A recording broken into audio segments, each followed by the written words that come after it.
Miarabantsika tsiriavindray tratra izao rady maraina fa sy hoe fona volana aprily izao so Andriamanitra isika fa mbola nomeny an'izao andro vaovao zao indray ary sokafantsika miaraka aminy mba ahafahantsika mahazo hery fa mahazo fandresena ihany koa.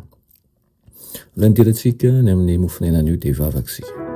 Tonga Andriamanitra io toetra ianao ny derany laza ny atsa sy ny voninahitra satria anao izay fa nomena tombontsoa manokana indray ankehitriny dia ny ahafahanay miaona aminao. Tombo malala ho miasanao anatin'ny fiainanay ary havaozo manjakarivo izahay mba hanahaka anao aminaran'i Jesosy. Amen.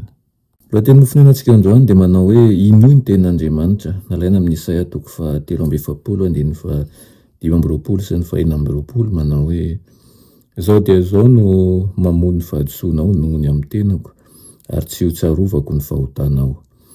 Ampahatsiarova aho avy isika ifandahatra alaharo ara ny teninao mba ahitanao izay mahamarina anao. Amen. Anatonanao Satana ka ilaza fa mpanota ianao nefa aza vela ameno sainao ny fisainana izy fa noho ny mampanota anao dia nafoin'Andriamanitra ianao. Lazao izy hoe eny mpanota hoe ary noho izany indrindra no ilaiko mpamonjy. Mila famelan-keloka hoe arefa nilaza ny Kristy fa tsy ho very aho raha manantona anazy. Inoko hoe ny teninapetra ny hoanahako.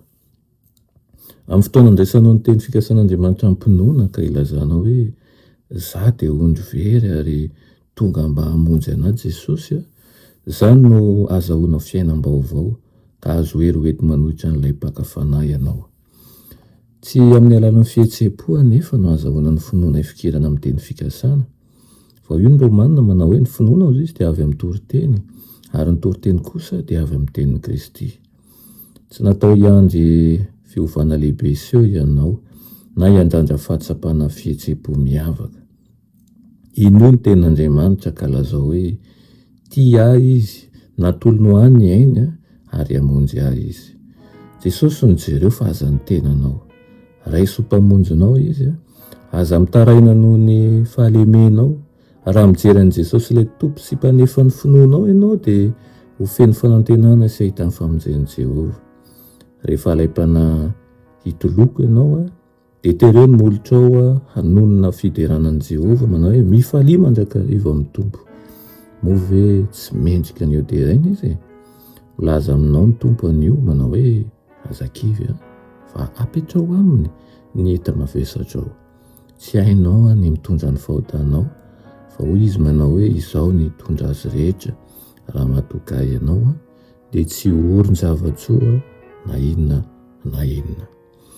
Tsy mbola nisy fa na matoka an'i Jesosy ka navela ho very fa hoy ny tompo manao aminy manao hoe izao dia izao no mamono fahadisoanao noho ny amin'ny tenako ary tsy ho tsarovako ny fahotanao.